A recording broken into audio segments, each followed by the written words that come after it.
یقین کا پہلا درجہ یہ ہے کہ آپ اپنی حقیقت پر یقین کر لیں کہ میں کون ہوں، کس لیے ہوں، اللہ نے مجھے کیوں پیدا فرمایا ہے، میری زندگی کا مقصد کیا ہے۔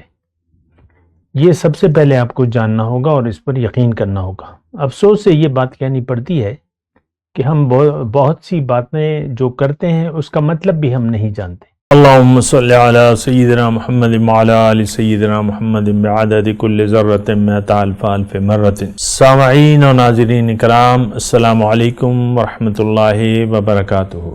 آج کا ہمارا موضوع، کیا ہم دین کا مذاق اڑا رہے ہیں؟ دیکھیں، یہ بات بالکل سچ ہے۔ اور دیکھیں، کسی بھی چیز کی جب ضرورت نہ ہو تو آپ اس کا مذاق بنا لیتے ہیں۔ یہ ایک عام طور پہ مطلب یہ ہے کہ جو ضرورت سے زیادہ آپ محسوس کریں یا ضرورت نہ ہو تو پھر اس کا ایک مذاق ہو جاتا ہے۔ تو مسئلہ ہمارا یہی ہے کہ ایک تو یعنی نمبر ایک مسئلہ تو یہ ہے کہ ہمیں دین کی سمجھ بھی نہیں ہے کہ دین کیا ہے۔ اور جب ہم سمجھنے سے قاصر ہیں اور سمجھنا نہیں چاہتے تو پھر دین کا مذاق بنا لیتے ہیں، اور مذاق اس طریقے سے کہ آپ اس کے تقاضوں پر عمل تو کرتے نہیں ہیں، اور چند ایک باتوں کو آپ لے لیتے ہیں اور وہ بھی یعنی اس کی جو تقاضے ہیں پھر وہ نہیں پورے کرتے۔ تو دین کی چند ایک باتوں کو ہم نے اصل دین سمجھ لیا ہے، جو نماز ہے، روزہ ہے، حج ہے، زکوٰۃ ہے، ہم سمجھتے ہیں کہ یہی دین ہے۔ دین کا یہ ایک جز تو ضرور ہے، لیکن دین یعنی اصل کیا ہے، یہ بات اللہ تعالیٰ نے قرآن مجید میں فرما دی ہے کہ نیکی یہ نہیں کہ تم مشرق یا مغرب کی طرف رخ پھیر لو، لیکن نیکی یہ ہے کہ تم یقین کرو اللہ پہ، فرشتوں پر، اللہ کی کتابوں پر، اللہ کے رسولوں پر، یوم آخرت پر۔ اگر یہ یقین تمہیں حاصل نہیں ہے تو تمہاری کوئی نیکی تصور نہیں ہوگی۔ یعنی دین کی بنیاد جو ہے وہ یقین ہے، عربی میں اسے ایمان کہتے ہیں، ایمان باللہ۔ جیسے کہ ہم وہ ایمان جو وہ ہے ایمان مجمل، آمنت باللہ و ملائکتہ و کتبہ و رسولہ والیوم الآخر والقدر خیرہ من اللہ تعالی والبعث بعد الموت۔ تو یہ یقین، دیکھیں، دین کی بنیاد جو ہے وہ یقین ہے۔ اور یقین کا مطلب کیا ہے؟ یقین کا پہلا درجہ یہ ہے کہ آپ اپنی حقیقت پر یقین کر لیں کہ میں کون ہوں، کس لیے ہوں، اللہ نے مجھے کیوں پیدا فرمایا ہے، میری زندگی کا مقصد کیا ہے۔ یہ سب سے پہلے آپ کو جاننا ہوگا اور اس پر یقین کرنا ہوگا۔ افسوس سے یہ بات کہنی پڑتی ہے کہ ہم بہت سی باتیں جو کرتے ہیں اس کا مطلب بھی ہم نہیں جانتے۔ مثال کے طور پہ ایمان ہے، تو ایمان کا ایک ذرہ ہم میں نہیں ہے، لیکن ہم کہتے ہیں کہ ہم ایماندار لوگ ہیں۔ ایسی بات تو نہیں ہے۔ دراصل ہم یقین کو، ایمان کو جانتے بھی نہیں ہیں کہ ایمان کیا ہے، کیوں ہے، اور اس کی مبادیات کیا ہیں، ابتدا کیا ہے اور انتہا کیا ہے۔ تو ایمان کی ابتدا تو یہ ہے کہ آپ سب سے پہلے اپنی حقیقت کو جانیں اور اس پر یقین کر لیں۔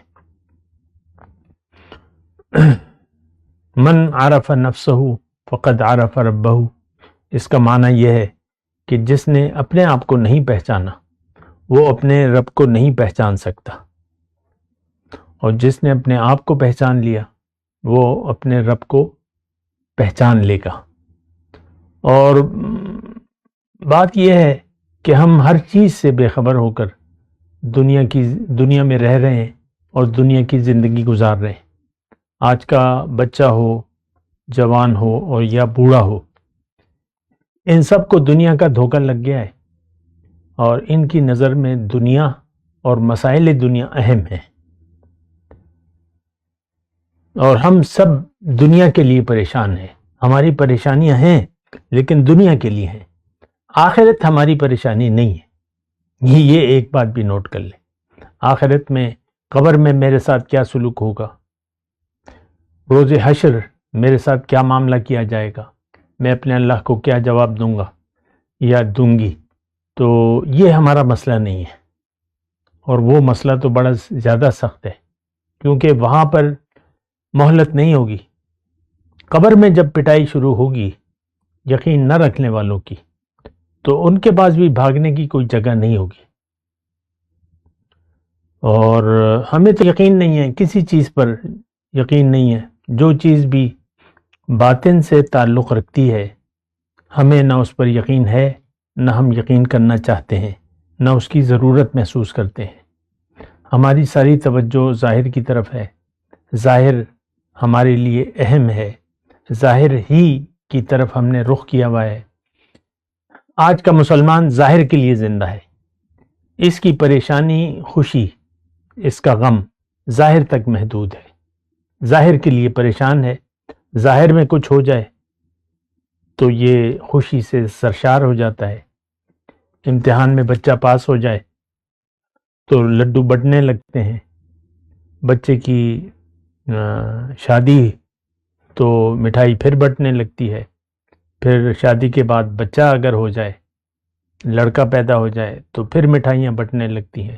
تو یہ ساری ہماری غم اور خوشی جو ہے وہ ظاہر تک محدود ہے. یہ باتیں انتہائی پریشان کن ہیں.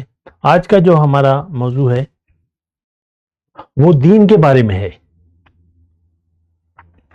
دیکھیں دین، پہلے تو آپ دین کو سمجھے کہ دین ہے کیا اور کیوں ہے، اس کے بارے میں باقی باتیں تو پھر بعد میں کریں گے. پہلے تو آپ دین کو سمجھے. ہمارا مسئلہ یہ ہے کہ ہم دین کا مطلب بھی نہیں جانتے، اس کی ضرورت سے بھی آگاہ نہیں ہیں اور نہ آگاہ ہونا چاہتے ہیں. یہ سارے مسائل ہمارے ساتھ جڑے ہوئے ہیں.